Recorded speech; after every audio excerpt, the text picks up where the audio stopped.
Antras starto numeris Povilas Kairys su Aprilyje ir Aurimas Jurčius su Victory Cross Country turėtų pasirodyti prie starto linijos.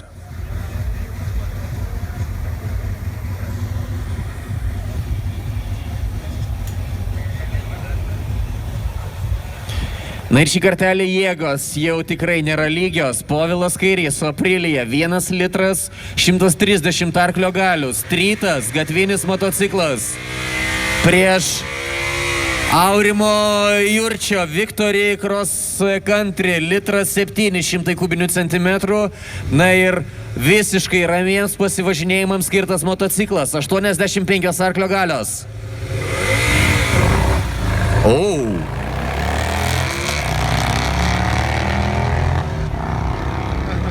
Jo, čia jau ekstremalu.